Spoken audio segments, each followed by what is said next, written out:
ఈనాడు group సంస్థల chairman Ramoji Rao కన్నుమూశారు. గుండె సంబంధిత సమస్యలతో హైదరాబాద్లోని స్టార్ ఆసుపత్రిలో తెల్లవారుజామున తుదిశ్వాస విడిచారు. ఈ నెల 5న గుండె సమస్యలతో ఆయనకు శ్వాస తీసుకోవడంలో ఇబ్బందులు తలెత్తాయి. దీంతో హుటాహుటిన ఆసుపత్రిలో చేర్పించారు. వైద్య పరీక్షల పిదప గుండెకు స్టెంట్ వేశారు. అనంతరం ఐసీయూలో చికిత్స అందించారు. పరిస్థితి విషమంగా మారి చికిత్స పొందుతూనే తెల్లవారుజామున మృతి చెందారు. ఆయన పార్థివ దేహాన్ని రామోజీ ఫిల్మ్ సిటీకి తరలిస్తున్నారు. 1936 నవంబర్ 16న ఏపీలోని కృష్ణా జిల్లా పెదపారుపూడిలో రామోజీరావు జన్మించారు. 1974 ఆగస్టు 10న విశాఖ తీరంలో ఈనాడు దినపత్రికను ఆయన ప్రారంభించారు.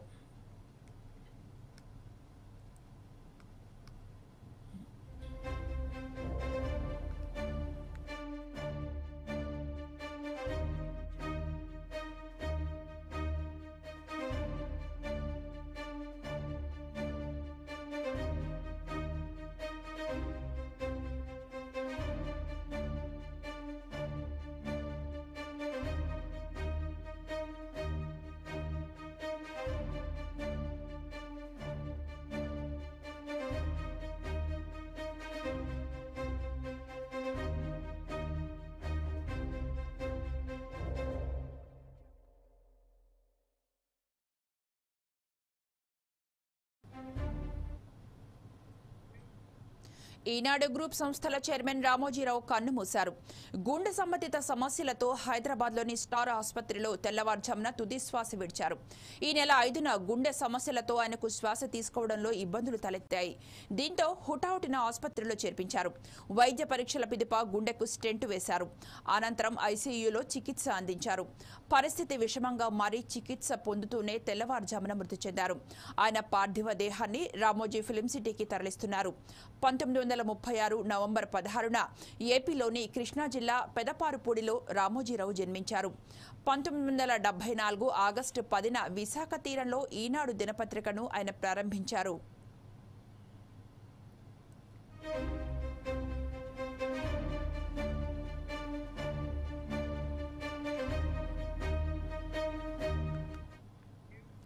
దీనికి సంబంధించి మరింత సమాచారం మా స్పెషల్ కరెస్పాండెంట్ జమీల్ అందిస్తారు. జమీల్, చెప్పండి, రామోజీరావు సాధించిన సంచలన విజయాలు మీడియా బ్యానర్ గా ఎలా ఎదిగారో చెప్పండి. థ్యాంక్స్ లక్ష్మి. ప్రస్తుతం రామోజీరావు ఒక మీడియా బూన్ గా 1936లో జన్మించిన రామోజీరావు ఒక రైతు కుటుంబంలో జన్మించిన తర్వాత అక్కడి నుంచి వెళ్ళి బిఎస్సి వరకు చదువు పూర్తి చేసిన తర్వాత ఫస్ట్ ఆఫ్ ఆల్ అతను ఢిల్లీలో ఒక సంస్థలో మీడియా అడ్వర్టైజింగ్ కంపెనీలో జాయిన్ అయ్యారు. అక్కడ అడ్వర్టైజింగ్ కంపెనీ జాయిన్ అయిన తర్వాత ఖమ్మంలో వచ్చేసి ఒక అగ్రికల్చరల్ సంబంధించిన ఒక చిన్న వ్యాపారం మొదలుపెట్టారు. అగ్రికల్చరల్ వ్యాపారం మొదలుపెట్టిన తర్వాత అన్నదాత అనే పత్రికకు ఫస్ట్ ఆఫ్ ఆల్ స్టార్టింగ్ చేశారు.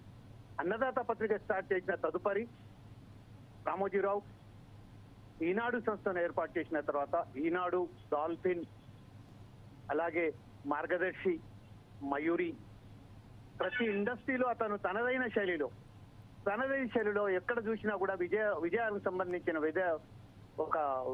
విజయానికి సంబంధించిన ఎప్పుడైనా కూడా ఏ దాంట్లో కూడా అతను పార్టిసిపేట్ అయినా కూడా దాన్ని విజయంగానే చూసుకున్నారు. అయితే ఫస్ట్ ఎప్పుడైతే ఈనాడు పత్రిక అది స్థాపించారో తర్వాత ఈటీవీ భారత్ అని 14 భాషలలో ఈటీవీని ఒక ఘనత మొత్తం ప్రపంచ వ్యాప్తంగానే ఒక ఘనత కాకినాక అలాగే మనకు సంబంధించిన 14 భాషలలో ఈటీవీని ప్రారంభించారు. రామోజీ ఫిల్మ్ సిటీ స్థాపించిన తర్వాత అక్కడనే తన ఏర్పాటు చేసుకున్న తదుపరి ఈనాడుకు సంబంధించిన ఇంకో ప్రత్యేకమైన విషయం ఏంటంటే ఏదైతే టాబ్లెట్స్ మనం చూస్తున్నామో ఈ రోజు డిస్ట్రిక్ట్ టాబ్లెట్స్ అనేది అది కూడా ఈనాడు ఘనతనే. అతను ఈనాడుకు సంబంధించిన ప్రతి విషయంలోనే ఎక్కడ కూడా వెనకడుగు వేయకుండా ప్రతిసారి చేశారు. పద్మవిభూషణ్ సాధించిన తర్వాత కూడా. అయితే ఈ రోజు ఏదైతే ఒక గజస్తంభనం లాంటి ఈనాడు పత్రిక వ్యవస్థాపకుడు, అలాగే మార్గదర్శి, Mayuri, Ushodaya movies, Ushodaya educational societies కూడా ఖాయం చేసిన అతను ఈ రోజు అస్తమించడంతో ఒక్కసారిగా దేశమంతా ఒక దిగ్భ్రాంతికి గురైంది. ఇందులో ప్రధానంగా ఈ రోజు మోదీ గాని చంద్రబాబు నాయుడు అయితే ఢిల్లీలో ఉన్నారు. అతను హుటాహుటిన హైదరాబాద్ కు వచ్చేశారు. ఇప్పుడు అతను అక్కడ హైదరాబాద్ సంబంధించిన పార్టీ దేవాన్ని సందర్శించడానికి వెళ్తున్నట్టుగా మనకు సమాచారం ఉన్నది. ఈ నేపథ్యంలో రేవంత్ రెడ్డి ప్రభుత్వ లాంఛనాలతో రామోజీరావు అంత్యక్రియలు నిర్వహించాలని నిర్ణయించారు. దీనికి సంబంధించిన ఏర్పాట్లు కూడా జరుగుతున్నాయి. ఇప్పుడు మా రామోజీరావు పార్థివ దేవాన్ని రామోజీ ఫిలిం సిటీకి తరలించారు. ఇక్కడ ఒక మొత్తం పోలీసు మొత్తం బందోబస్తుగా ఏర్పాటు చేసుకొని అతని పార్థివ దేవాన్ని సందర్శించడానికి వస్తున్న ఆ జని సమీకరణను మొత్తం అది చేసుకుంటానని.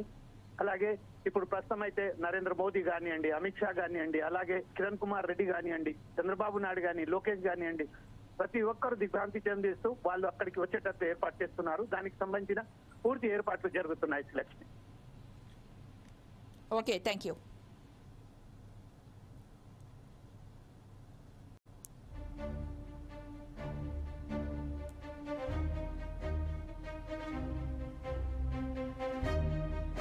నా భార్య అంటుంటుందండి, బ్రతికితే ఒక్కరోజైనా సరే రామోజీరావు గారిలా బతకాలి మనిషి అన్నవాడు అని. సో అటువంటి రామోజీరావుని కలవడానికి వెళ్ళినప్పుడు మీరు ఆస్కార్ తీసుకురండి ఇంటికి అని ఆయన అంటే నేను ఆశ్చర్యపోయాను. రామోజీరావు గారు ఆస్కార్కి ఎంత వాల్యూ ఇస్తున్నారా అంటే డెఫినెట్గా దాంట్లో వాల్యూ ఉందన్నమాట. అది ఎలాగైనా తీసుకురావాలి అనే ఒక టెన్షన్ బయలుదేరిందండి. చంద్రబాబు గారు చెప్పినట్టు లాస్ట్ 45 సెకండ్స్లో లాస్ట్ 1 మినిట్లో అది అనౌన్స్ చేసే ముందర ఎవరి కోసం కాకపోయినా ఆయన కోసం నేను ఇది నాకు రావాలి అని ఒక ఫింగర్స్ క్రాస్ అంటారు చూడండి, అట్లా నేను ఆ స్టేట్లో ఉన్నాను. అది వచ్చిన తర్వాత ఇక మామూలేనండి. ఇంకా ఒకసారి ఎవరెస్ట్ చక్రం ఎక్కిన తర్వాత ఇక ఎటువంటి పరిస్థితుల్లో ఆ పరిస్థితిలో ఉన్నాను నేను. నా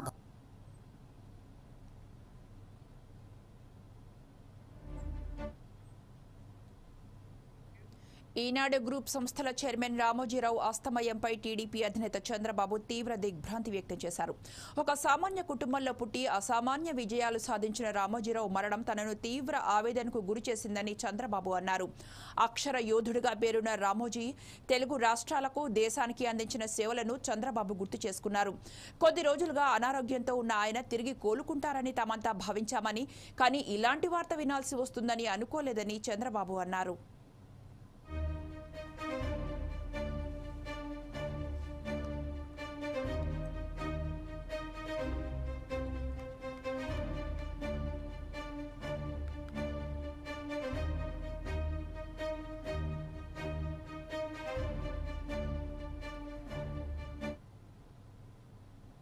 మూడోసారి ఎన్డీఏ సర్కార్ కొలువుదీరబోతోంది. జూన్ 9వ తేదీ రాత్రి 7:15 మూడోసారి భారత ప్రధానిగా నరేంద్ర మోదీ రాష్ట్రపతి భవన్లో ప్రమాణ స్వీకారం చేయనున్నారు. మోడీ ప్రమాణ స్వీకార కార్యక్రమానికి ఏర్పాట్లు జరుగుతున్నాయి. 5 కంపెనీల పారామిలిటరీ బలగాలు, ఎన్ఎస్జీ కమాండోలు, డ్రోన్లు, స్నిప్పర్లతో బహుళస్థాయి భద్రతను ఏర్పాటు చేస్తున్నారు. ఈ వేడుకలకు ఏపీ నేతలు చంద్రబాబు, పవన్ కళ్యాణ్, బీహార్ జేడీయూ అధినేత నితీష్ కుమార్, కూటమి నేతలతో పాటు వివిధ రాష్ట్రాల ముఖ్యమంత్రులు కూడా హాజరవుతారు. సార్వత్రిక ఎన్నికల ఫలితాలతో ఎన్డీఏ కూటమి 292 సీట్లు సాధించి మెజార్టీ మార్క్ దాటడంతో ప్రభుత్వ ఏర్పాటుకు సన్నాహాలు మొదలయ్యాయి. మోడీని ఎన్డీఏ ఎంపీలు సభానాయకుడిగా ఎన్నుకున్నారు. 543 సీట్లున్న లోక్సభలో అధికారం చేపట్టాలంటే 272 సీట్లు సాధించాలి. ఎన్డీఏ కూటమి పార్టీలన్నీ కలిపి మెజార్టీని దాటడంతో ప్రభుత్వ ఏర్పాటు ఈజీ అయింది.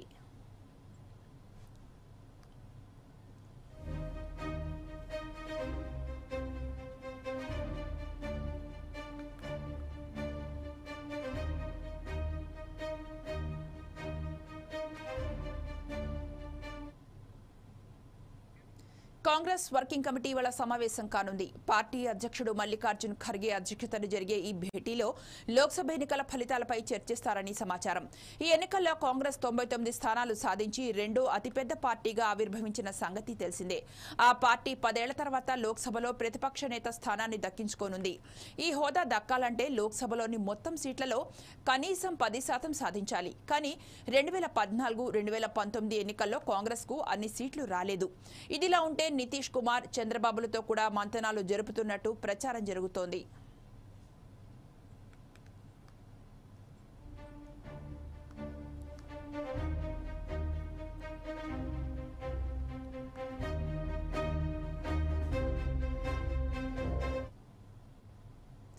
ఢిల్లీ మద్యం కుంభకోణం కేసులో బీఆర్ఎస్ ఎమ్మెల్సీ కల్వకుంట్ల కవిత పాత్రపై సీబీఐ సప్లిమెంటరీ ఛార్జిషీట్ దాఖలు చేసింది.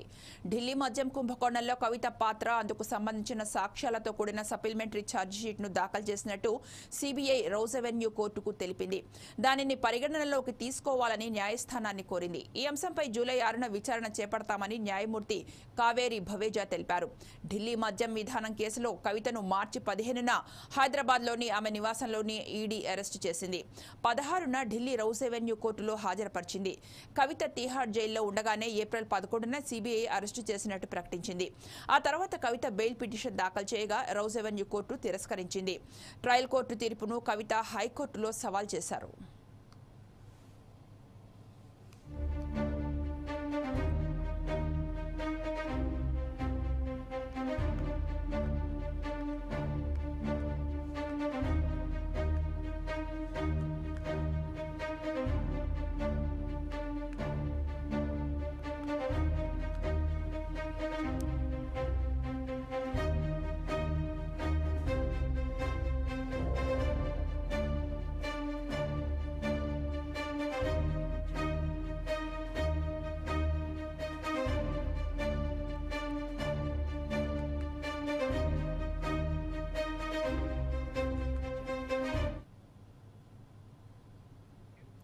ఏపీలో స్పీకర్ పదవి కోసం ముగ్గురు పోటీ పడుతున్న వారిలో ప్రముఖంగా వినిపిస్తున్న పేరు రఘురామకృష్ణరాజు.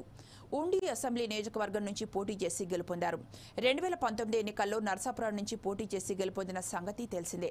తనకు స్పీకర్ పదవి కావాలని టీడీపీ అధినేత చంద్రబాబును రిక్వెస్ట్ చేసినట్టు తెలుస్తోంది. రఘురామ తర్వాత ప్రముఖంగా వినిపిస్తున్న పేరు కళా వెంకట్రావు. ఈసారి చీపురుపల్లిలో మంత్రి బొత్స సత్యనారాయణను ఆయన ఓడించారు.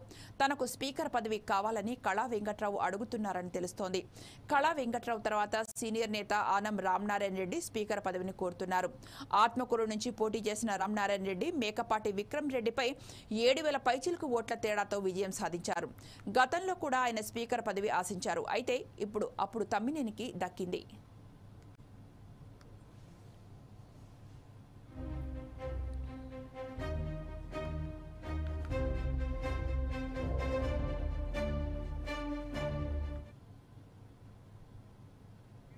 అనంతపురం జిల్లాలో ఈసారి కూటమి పవనాలు బలంగా వీచాయి. ఎన్డీఏ కూటమి క్లీన్ స్వీప్ చేసింది. వైసీపీ ఒక్క సీటు కూడా గెలుచుకోలేక దారుణ పరాజయాన్ని మూటకట్టుకుంది.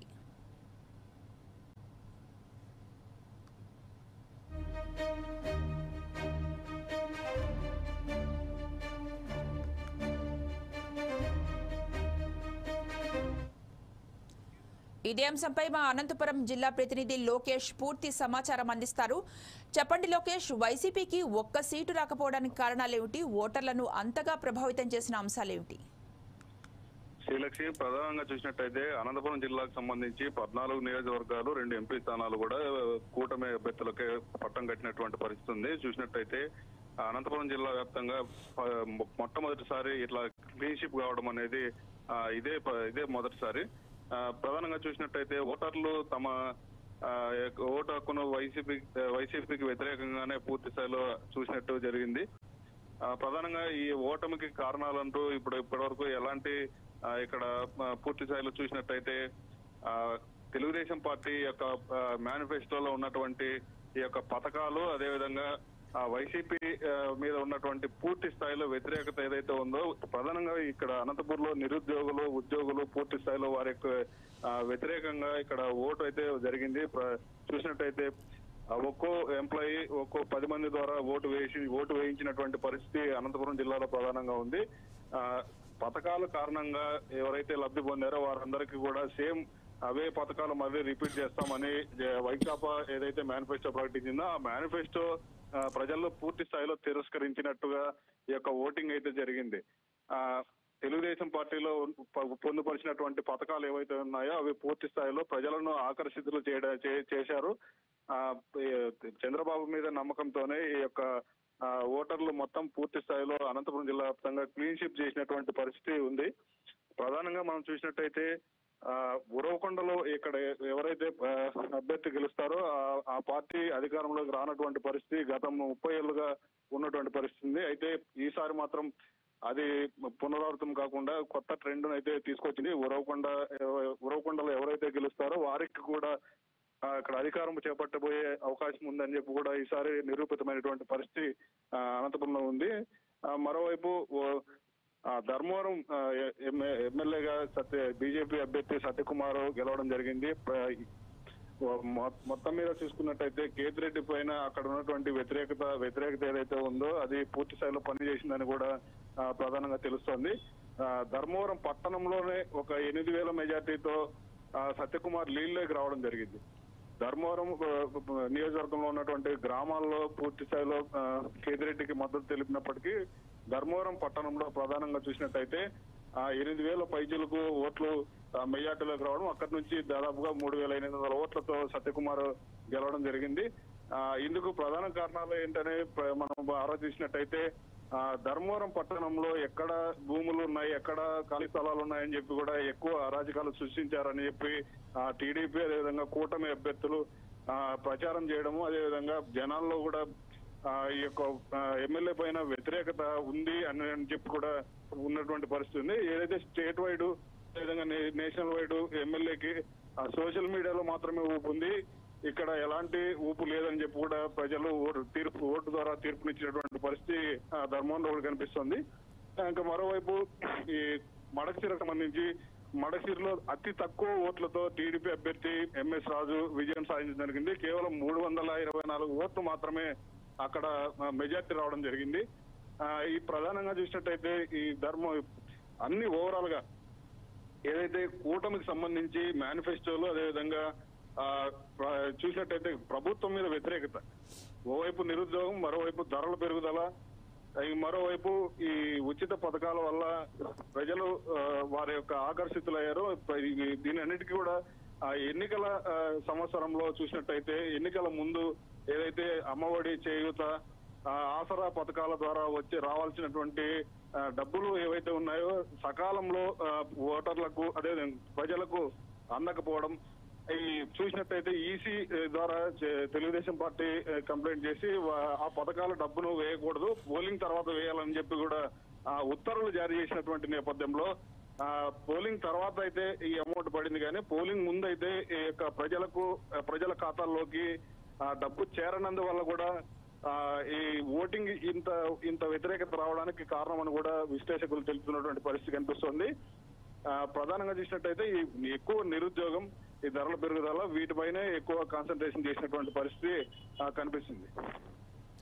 అంటే జనసేన ఓటు టీడీపీకి, టీడీపీ ఓటు జనసేనకు ట్రాన్స్ఫర్ అయినట్టు పక్కాగా జరిగిందా?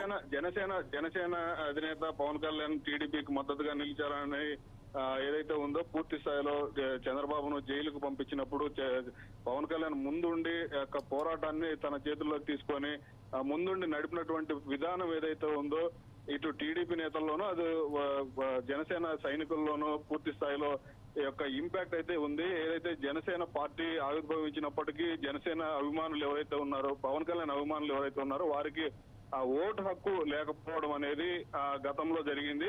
అయితే ఇప్పుడు కొత్త ఓటర్లు మొత్తం జనసైనికులు పవన్ కళ్యాణ్ అభిమానులు ఎవరైతే ఉన్నారో పూర్తి స్థాయిలో వారికి ఆ ఓటు హక్కు రావడం వల్ల ఈ యొక్క ప్రధానంగా చూసినట్టయితే జనసేన ఇంపాక్ట్ అయితే పూర్తి స్థాయిలో జిల్లాలో ఎక్కువ ప్రభావం ఉంది. ఏదైతే జనసేన అధినేత పవన్ కళ్యాణ్ పార్టీ పెట్టినప్పుడు ఇక్కడ అనంతపురం నుంచినే ఫస్ట్ నేను పోటీ చేస్తానని చెప్పి కూడా చెప్పారు. అంతటి ఊపు ఉన్నటువంటి పరిస్థితి ఇక్కడ అనంతపురం జిల్లాలో ఉండేటువంటి పరిస్థితి ఉంది.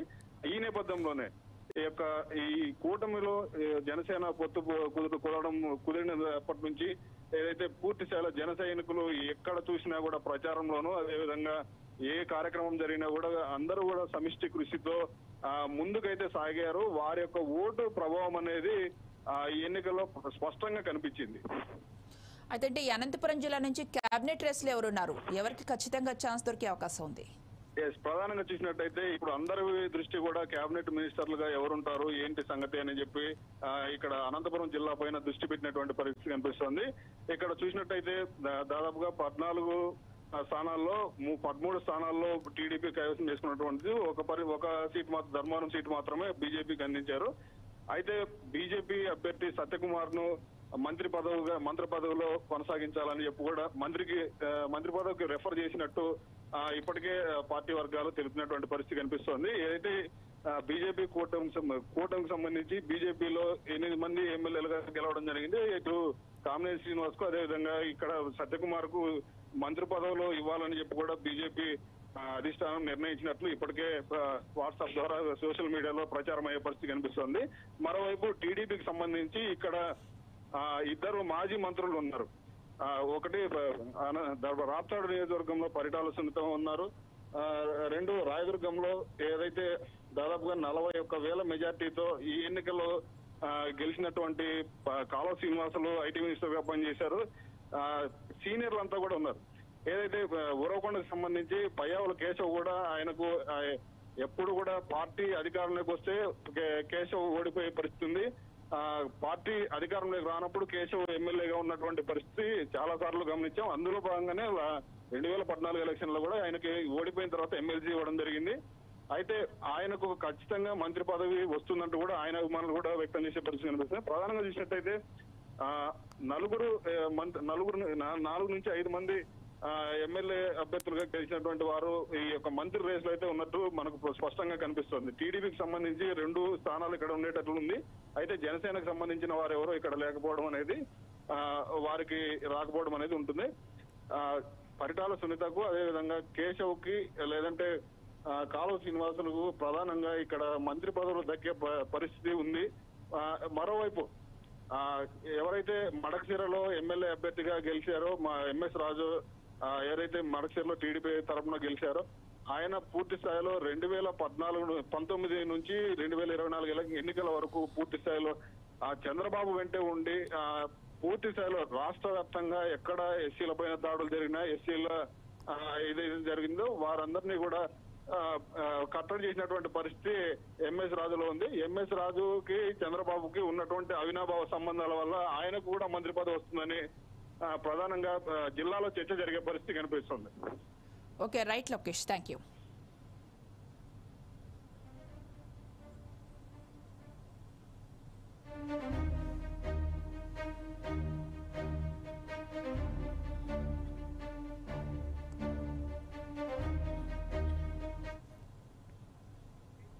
తెలంగాణలో కాంగ్రెస్ అధికారంలో ఉన్నప్పటికీ ఆ పార్టీతో సమానంగా బీజేపీ 8 స్థానాలు సాధించింది.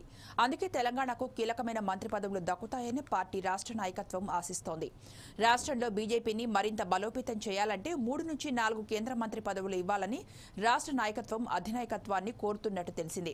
అయితే ఎన్డీఏ కూటమిలోని భాగస్వామ్య పార్టీలకు ఈసారి తప్పనిసరిగా మంత్రి పదవులు ఇవ్వాల్సి ఉంటుంది. ఈ నేపథ్యంలో తెలంగాణకు 2 మంత్రి పదవులు మాత్రమే ఇచ్చే అవకాశం ఉన్నట్టు తెలుస్తోంది. బండి సంజయ్, కిషన్ రెడ్డి, డీకే అరుణ, ఈటల రాజేందర్ పేర్లు బలంగా వినిపిస్తున్నాయి. రాష్ట్రంలో బీజేపీని పల్లె పల్లెకు పరిచయం చేసిన వ్యక్తి బండి సంజయ్ అనే ప్రచారం ఉంది. దీంతో ఆయనకు కేబినెట్లో స్థానం దక్కుతుందన్న అంచనాలు వినిపిస్తున్నాయి.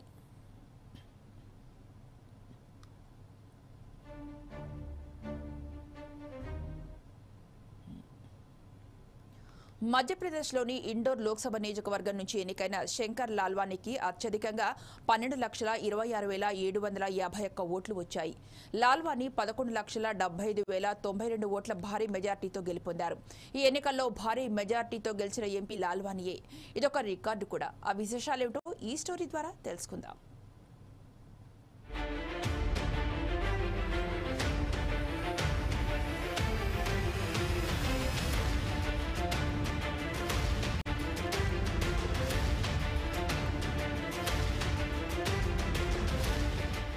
మధ్యప్రదేశ్లోని ఇండోర్ లోక్సభ నియోజకవర్గం బీజేపీకి కంచుకోట. అక్కడ బీజేపీ సంస్థాగతంగా బలమున్న పార్టీ. 1989 నుంచి అక్కడ బీజేపీ అభ్యర్థులు వరుసగా విజయాలు సాధిస్తున్నారు. మాజీ స్పీకర్ సుమిత్రా మహాజన్ ఇండోర్ నుంచి 8 సార్లు వరుసగా గెలుపొంది రికార్డు సృష్టించారు. ఆ స్థానం నుంచి శంకర్ లాల్వానీ పోటీ చేసి 11,75,092 ఓట్ల భారీ మెజారిటీతో గెలుపొందారు. ఈ ఎన్నికల్లో భారీ మెజారిటీతో గెలిచిన ఎంపీ లాల్వానీయే. ఇదొక రికార్డు కూడా. బహుజన్ సమాజ్ పార్టీకి చెందిన సంజయ్ ఆయనతో పోటీ పడ్డారు. సంజయ్కు 51,659 ఓట్లు మాత్రమే వచ్చాయి.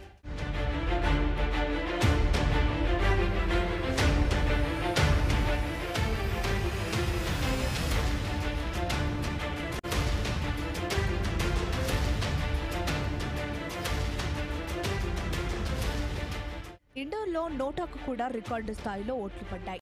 2.18 లక్షల మంది ఓటర్లు నోటాను ఎంపిక చేసుకున్నారు. ఇక్కడ కాంగ్రెస్ అభ్యర్థి నామినేషన్ వేసి ఉపసంహరించుకున్నారు. కాంగ్రెస్ ఇండోర్ అభ్యర్థి అక్షయ్ కాంతిబామ్ ఏప్రిల్ 29న తన నామినేషన్ను ఉపసంహరించుకుని బీజేపీలో చేరారు. మధ్యప్రదేశ్ కాంగ్రెస్ ఇంకా పోరులో ఉన్న అభ్యర్థుల్లో ఎవరికైనా మద్దతునిచ్చే బదులు నోటాకు ఓటు వేయమని ప్రచారం చేసింది.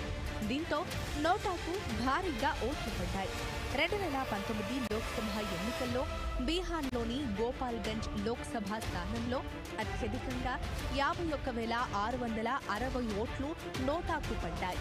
ఇప్పుడు ఆ రికార్డును బద్దలు కొట్టి ఇండోర్ ఓటర్లు నోటాను ఎంపిక చేసుకోవడంతో 2.18 లక్షల ఓట్లు పడ్డాయి.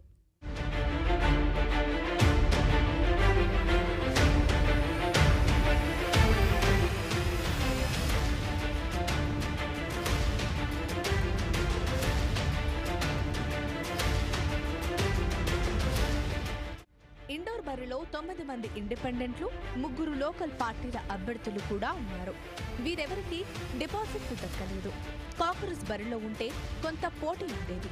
బీజేపీకి చెందిన లాల్వానీ 2019 ఎన్నికలో కూడా ఇండోర్లోనే పోటీ చేశారు. అప్పట్లో 5,47,754 ఓట్ల మెజారిటీతో ఆయన గెలిచారు. నాటి ఎన్నికల్లో 10,68,569 ఓట్లొచ్చాయి. కాంగ్రెస్ అభ్యర్థికి 5,20,815 ఓట్లొచ్చాయి.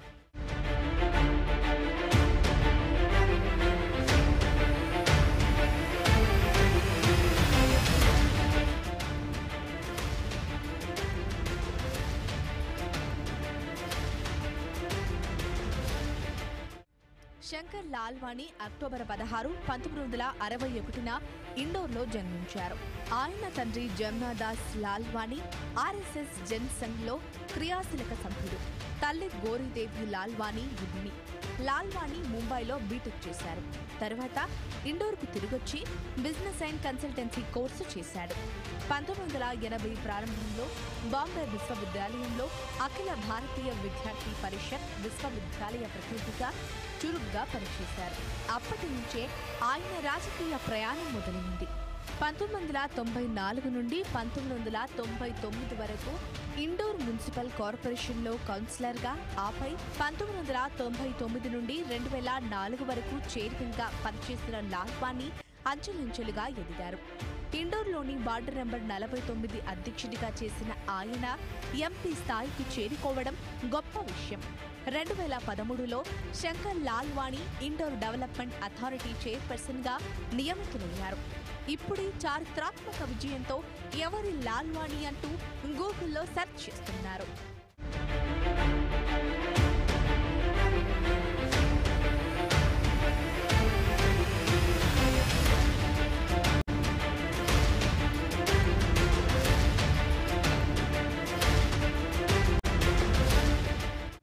లోక్సభ చరిత్రలో ఇప్పటి వరకు బీజేపీ నాయకురాలు ప్రీతం ముండే మాత్రమే రికార్డు స్థాయిలో అత్యధిక మెజారిటీ సాధించిన వ్యక్తిగా నమోదు అయ్యారు. ప్రీతం ముండే తండ్రి గోపీనాథ్ ముండే కేంద్ర మంత్రిగా చేశారు. రోడ్డు ప్రమాదంలో ఆయన మరణించారు.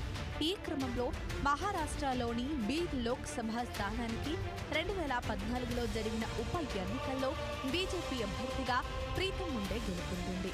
నాటి ఎన్నికల్లో 6,96,321 ఓట్ల ఆధిక్యత సాధించి లోక్సభ ఎన్నికల్లో సరికొత్త రికార్డును నమోదు చేసింది. దాన్ని శంకర్ లాల్వానీ ఇప్పుడు అధిగమించారు. 2014లో కూడా ప్రీతం బీడ్ నుంచి పోటీ చేసి గెలిచారు. అయితే మెజారిటీ 1,68,368కి పరిమితమయ్యింది. 2024లో ఆమెకు బీజేపీ టికెట్ ఇవ్వలేదు. ఆమె సోదరి పంకజ్ ముండేకి టికెట్ ఇచ్చారు. కానీ ఆమె ఓటమి పాలయ్యారు.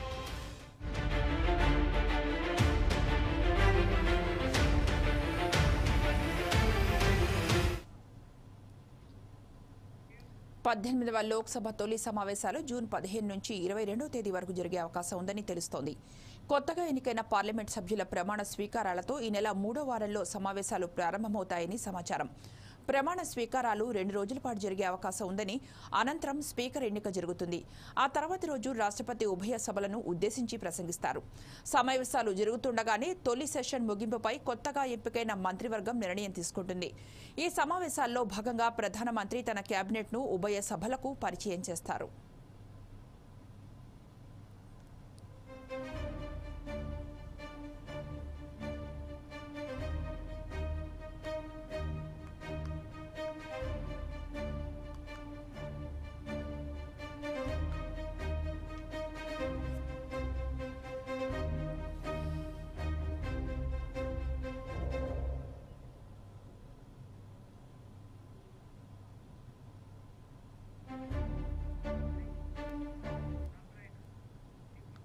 వెళ్ళిపోయింది లేదు.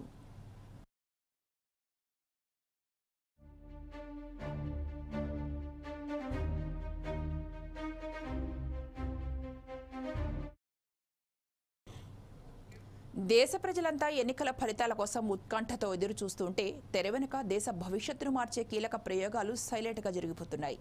అగ్నికూల్ కాస్మోస్ అనే ఒక ప్రైవేట్ అంతరిక్ష సంస్థ దేశ అంతరిక్ష రంగంలో కొత్త అధ్యాయానికి తెరతీసింది. దేశీయంగా నిర్మించిన రాకెట్ను గత వారం విజయవంతంగా ప్రయోగించింది. భారత అంతరిక్ష పరిశోధన సంస్థ ఒకటే కాక విదేశీ అంతరిక్ష రంగంలోని ప్రతి ఒక్కరూ గమనించదగిన ఈ ప్రయోగం ఈ ఘనత సాధించినందుకు ప్రధాని నరేంద్ర మోదీ, హోంమంత్రి అమిత్ షా, విదేశాంగ మంత్రి ఎస్ జయశంకర్ ఆ సంస్థను అభినందించారు. ఆ విశేషాలేమిటో ఈ స్టోరీ ద్వారా తెలుసుకుందాం.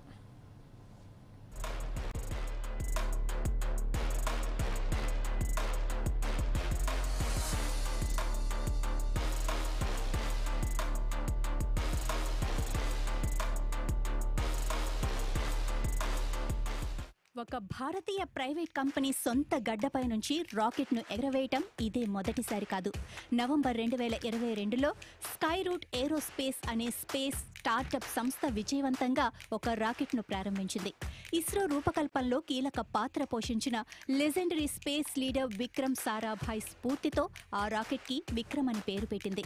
ఆ సంస్థ ప్రయత్నాలను రాష్ట్రపతి, ప్రధాని మరెందరో ప్రశంసించారు. ఇక అగ్నికుల్ నిర్మించిన రాకెట్ ఎన్నో ప్రత్యేకతలను కలిగి ఉంది. ఇది 30 కిలోల నుండి 300 కిలోల మధ్య పేలోడ్లను తక్కువ భూమి కక్షలకు మోసుకెళ్లగలదు.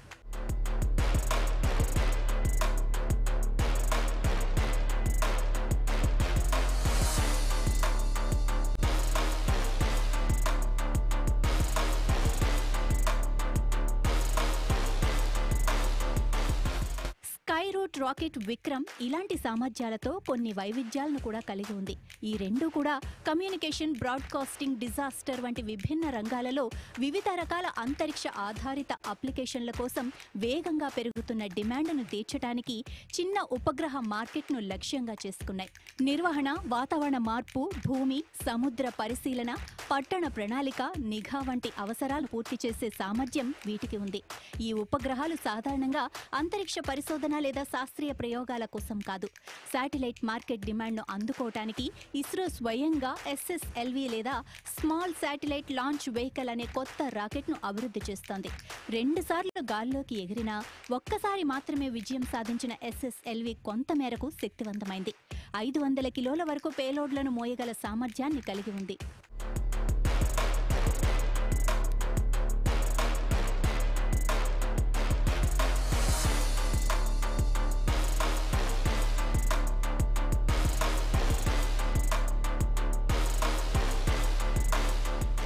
ఇక అగ్నిబాన్ ప్రత్యేకత ఏమిటంటే దాని సెమీ క్రయోజెనిక్ ఇంజన్ పూర్తిగా 3D ప్రింటెడ్. ఇంజన్లో ఎటువంటి భాగాలు లేదా కదిలే భాగాలు లేవు, కీళ్లు లేవు, వెల్డింగ్ లేదు, ఫ్యూజింగ్ లేదు.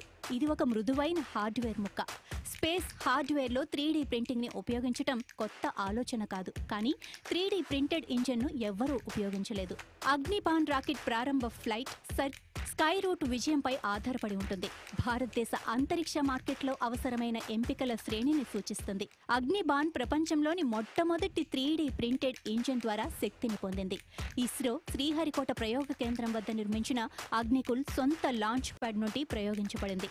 అగ్నికుల్, స్కైరూట్ రెండు తమ రాకెట్లలో వాణిజ్య ఉపగ్రహాలను 1 సంవత్సరంలోపు ప్రారంభించాలని భావిస్తున్నాయి.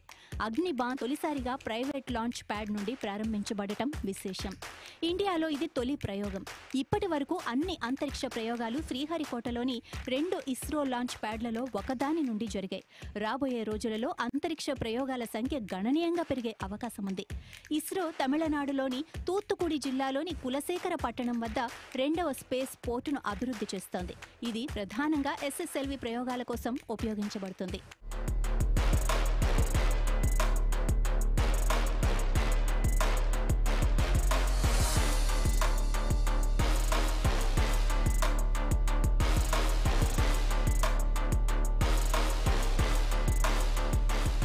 అగ్నికుల్ సంస్థ ఇస్రో సహాయంతో శ్రీహరికోట పరిధిలోని తన సొంత లాంచ్ ప్యాడ్ను నిర్మించింది. ఇది ఇస్రో సదుపాయాలను ఉపయోగిస్తుంది. కానీ ప్రత్యేక లాంచ్ ప్యాడ్ దాని ప్రయోగాలను ఎప్పుడు కావాలంటే అప్పుడు షెడ్యూల్ చేసుకునే సౌలభ్యాన్ని ఇస్తుంది. అగ్నికుల్ ప్రతి సంవత్సరం 35 నుండి 40 అగ్నిబాన్ రాకెట్ ప్రయోగాలను చేపట్టాలని భావిస్తోంది.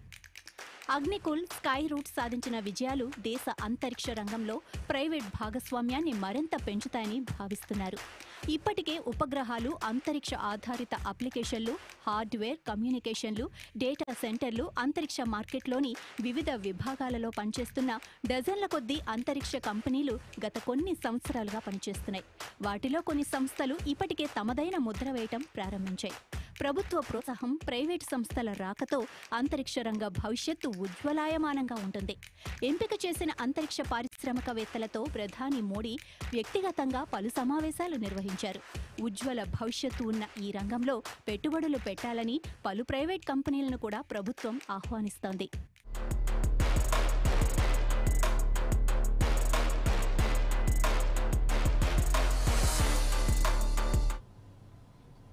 ఇక ఇవి బులెటిన్ అప్డేట్స్ చూస్తూనే ఉండండి 4 Sides TV.